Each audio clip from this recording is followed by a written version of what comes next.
Hello students, welcome back to our history lecture series. So आज हम start करने जा रहे हैं अपना पार्ट 3। मैं एक बार आपको रिकैप देती हूँ हम क्या कवर कर रहे थे। हम आपकी जो क्लास 12th की एनसीईआरटी बुक है हिस्ट्री की, थीम्स इन इंडियन हिस्ट्री, उसके 3 पार्ट है ना। उस बुक के 3 पार्ट हैं। तो पार्ट 1 का जो चैप्टर 1 है जिसका नेम है bricks beads and bones the Harappan civilisation, ये चैप्टर हमने स्टार्ट कर दिया था। और इसके ऑलरेडी 2 पार्ट्स अपलोड हो चुके हैं जिसमें मैंने टर्मिनोलॉजीज, प्लेसेस एंड टाइम करवाया है और उसके पहले वाले पार्ट में इंट्रो करवाया है हड़प्पन का। ठीक है, तो दोनों ही पार्ट इंपॉर्टेंट है। आप दोनों ही पार्ट को अच्छे से देख लीजिए, उसके बाद इस वाले पार्ट को देखिएगा। और दोनों ही पार्ट का लिंक भी मैं डिस्क्रिप्शन में डाल दूंगी, उसमें हमने ये सब कुछ कवर करा है। आज हम देखेंगे हड़प्पन सेटलमेंट्स, हम स्पेसिफिकली समझेंगे कि कौन कौन सी इंपॉर्टेंट साइट्स थी और उन साइट्स को कैटेगराइज कैसे कर रखा है। ठीक है, कौन सी रिवर के आसपास ही सेटलमेंट थी, ऑल्दो मैंने बताया हुआ है, बट क्योंकि वो इंट्रो था, अब हम one by one her topic में ये देखेंगे डिटेल में। ठीक है, और ये जो आपका ये है ना हड़प्पन सेटलमेंट, तो आप एनसीईआरटी बुक देखोगे, उसमें साइड में एक बॉक्स बना हुआ है, एक टॉपिक है बिगनिंग्स, उसके साइड में ये बॉक्स बना है, वहां से मैंने कंटेंट लिया है। ठीक है, तो अब इसको समझते हैं। देखो, हड़प्पन सेटलमेंट्स को समझने से पहले ये समझो कि हड़प्पन पीपल कौन थे। मैंने पुराने पार्ट्स में बताया है कि जो इंडस वैली सिविलाइजेशन, जिसको हम हड़प्पन सिविलाइजेशन भी बोलते हैं, ये आज से 4000 साल पहले एक सिविलाइजेशन, मतलब कि एक अर्बन सिटीज टाइप का डेवलप कर रखा था इंडियन सब कॉन्टिनेंट पे, जिसको हम कहते हैं इंडिया की पहली सिविलाइजेशन है। ठीक है, तो हम उनके बारे में ये पढ़ रहे हैं, उन लोगों के बारे में कि उन्होंने कैसे स्ट्रक्चर्स बनाए थे, क्या क्या एविडेंसेस मिले हैं, कहाँ पे वो रहते थे, उनकी साइट्स के एविडेंसेस मिले हैं, ये सब हम इस चैप्टर में पढ़ेंगे। ठीक है, हड़प्पन सेटलमेंट में देखो स्पेसिफिकली क्या दिया हुआ है। पहला, number of sites, more than 2000 Harappan archaeological sites discovered in the Indian subcontinent। मतलब कि इससे ये पता चलता है कि जो हड़प्पन पीपल थे, ये जितनी जगह पे रहते थे उसको हम कह रहे हैं हड़प्पन आर्कियोलॉजिकल साइट्स। ठीक है, तो ये जहां जहां पे रहते थे ऐसी 2000 हड़प्पन साइट्स मिली हैं। ठीक है, जिस रीजन में ये रहते थे। और ये हमें ये बताता है कि कितना वाइड स्प्रेड था इनका एरिया, कि कितनी, मतलब बहुत, ये यहाँ पे मैंने दिखा दिया ना आपको मैप में, कि कितने बड़े एरिया पे ये लोग अपना रहते थे और कितनी एडवांस थी ये सिविलाइजेशन। सोचो, अगर लोगों ने 2000 टाउन्स डेवलप कर रखे हैं, ऐसे समझो इसको। 2000 हड़प्पन साइट्स का मतलब है डिस्कवर हुई है कि इन्होंने अपने 2000 टाउन्स डेवलप कर रखे थे। ठीक है, ये विलेजेस, सिटीज जो है वो थाउजेंड्स ईयर्स अगो पहले इंडिया के इस रीजन में डेवलप हुई थी। ठीक है, जिसके एविडेंसेस हमें मिलते हैं। और सेकेंड पॉइंट क्या है, location. Majority of sites found between the Indus river and the Saraswati river basin. देखो, मैंने आपको एक चीज बताई थी कि जो ये इंडस रिवर जा रही है, ये देखो इंडस रिवर यहाँ से जा रही है, और ये जो झेलम, चिनाब, रावी, सतलुज, ये सब क्या है, ये सब इंडस रिवर की ट्रिब्यूटरीज हैं। ठीक है, तो पहले वाले पार्ट में मैंने आपको ये बताया था कि इस सिविलाइजेशन को हम इंडस वैली सिविलाइजेशन क्यों कहते हैं, क्योंकि ये इंडस रिवर के आसपास डेवलप हुई थी ये सिविलाइजेशन, जैसे हड़प्पा, ठीक है, कोट डीजी, कालीबंगन, ये सब जो है रिवर के पास करी गई सेटलमेंट्स हैं, इसलिए हम इसको इंडस वैली रिवर सिविलाइजेशन कहते हैं। देन आप ये समझो कि यहाँ यहीं पे सरस्वती रिवर भी थी। ठीक है, थर्ड पॉइंट क्या है, Saraswati basin. Nearly 2/3 of settlements located here shows its immense importance for Harappan civilisation. देखो, थर्ड पॉइंट अगेन उसी चीज पे एम्फोसाइज कर रहा है, रिवर की इंपॉर्टेंस पे, कि इंडस रिवर, सरस्वती रिवर, इसके आसपास ये इन्होंने अपनी सेटलमेंट्स क्यों बनाई, और कहीं इतने बड़े रीजन में रिवर से दूर हटके क्यों इन्होंने अपने अपने आप को सेटल नहीं करा।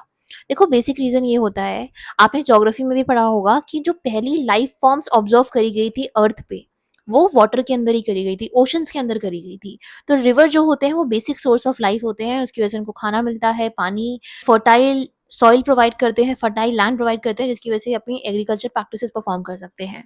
ठीक है, तो ये रीजन है। ये तीनों पॉइंट समझ आए कि नंबर ऑफ साइट्स कितनी थी, 2000 साइट्स से भी ज्यादा साइट जो है डिस्कवर्ड हुई थी, और मेजोरिटी ऑफ साइट जो थी वो इंडस रिवर और सरस्वती रिवर के आसपास थी। ठीक है, उसमें से भी सरस्वती रिवर के आसपास नियरली 2/3 सेटलमेंट्स इनकी देखी जा सकती थी। ठीक है, उसके बाद मेजर सिटीज देखो जो आइडेंटिफाई कर रखी है। मेजर सिटीज है, 5 मेजर सिटीज है जो आइडेंटिफाई कर रखी है। पहला, राखीगिरी, सबसे रिसेंट यही राखीगिरी को ही डिस्कवर्ड करा गया है। Second is Mohenjodaro. ठीक है, Mohenjodaro and Harappa, most important site of Indus valley civilisation, Dholavira and Ganweriwala. ठीक है, धोलावीरा को लेके ध्यान रखना कि धोलावीरा में बहुत ज्यादा लार्ज वाटर स्ट्रक्चर्स देखने को मिले हैं, ठीक है। और लोथल आप देखोगे, लोथल भी एक इंपॉर्टेंट साइट थी। वर्ल्ड ओल्डेस्ट पोर्ट सिटी कहा जाता है यहाँ पे। ऐसा कहा जाता है कि यहाँ से हो सकता है ये लोग ट्रेड करते थे, बिकॉज ये लोथल जो है ये साइट ही बहुत ज्यादा वाटर के, जो अरेबियन सी है ना आपका, उस ओशन के पास लोकेटेड है। देखो मैं आपको यहाँ पे मैप पे दिखाती हूँ, एक सेकेंड। देखो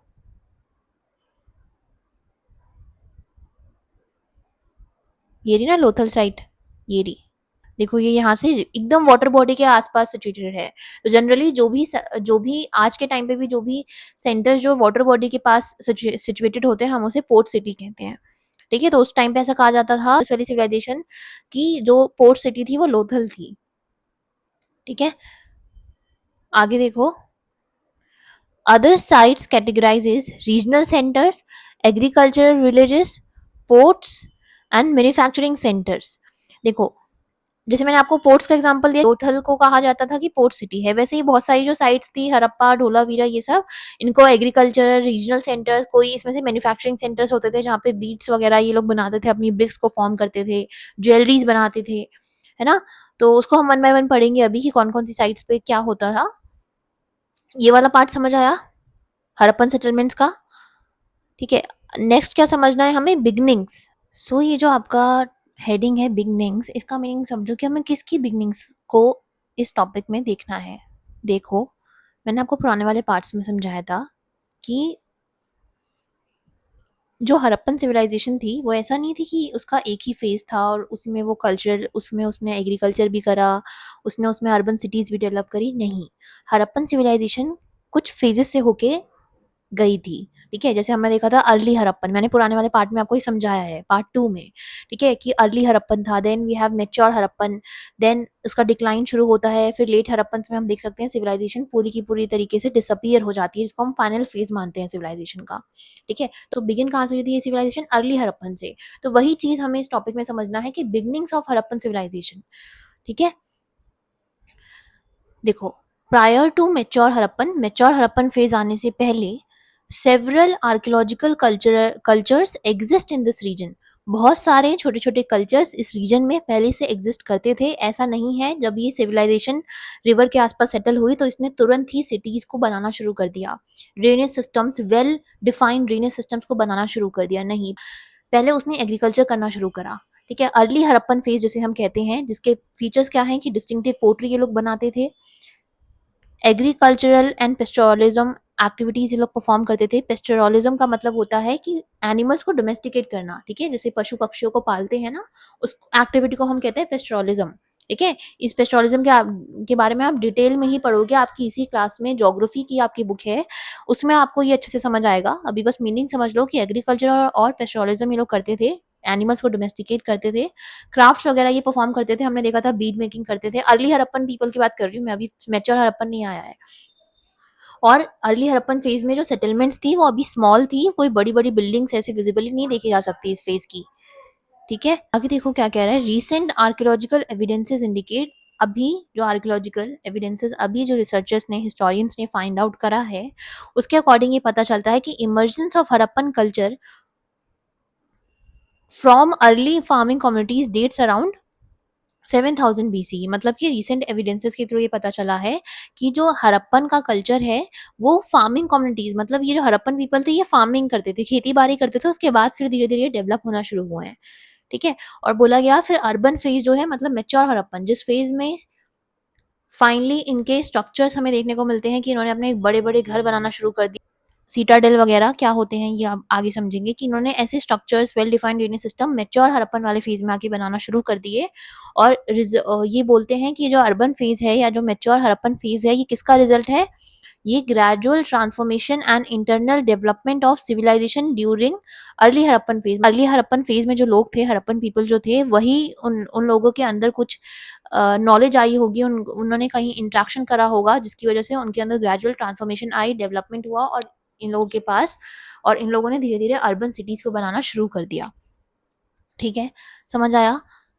तो ये जो पार्ट है इसमें हमने 2 टॉपिक पढ़े, पहला हड़प्पन सेटलमेंट्स, दूसरा बिगिनिंग्स। हड़प्पन सेटलमेंट में हमने देखा कि कितनी साइट्स थी, 2000 से ज़्यादा साइट डिस्कवर हुई थी। कहाँ डिस्कवर हुई थी? सरस्वती रिवर, इंदस रिवर के आसपास।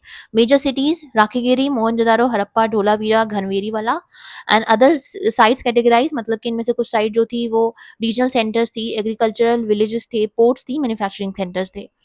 फिर हमने देखा कि बिगनिंग्स में हमने देखा कि मैच्योर हड़प्पन फेज आने से पहले अर्ली हड़प्पन फेज था, जिसमें हड़प्पन पीपल खेती बाड़ी करते थे, एनिमल्स को पालते थे और क्राफ्ट वगैरह परफॉर्म करते थे। ठीक है, उस वक्त बिल्डिंग्स इतनी बड़ी बड़ी नहीं थी, छोटे छोटे घरों में ये लोग रहते थे, विलेजेस में रहते थे। धीरे धीरे इन्होंने अपने आप को डेवलप करना शुरू करा और मैच्योर हड़प्पन फेज हमें देखने को मिलता है। ठीक है, ये टॉपिक समझ आया।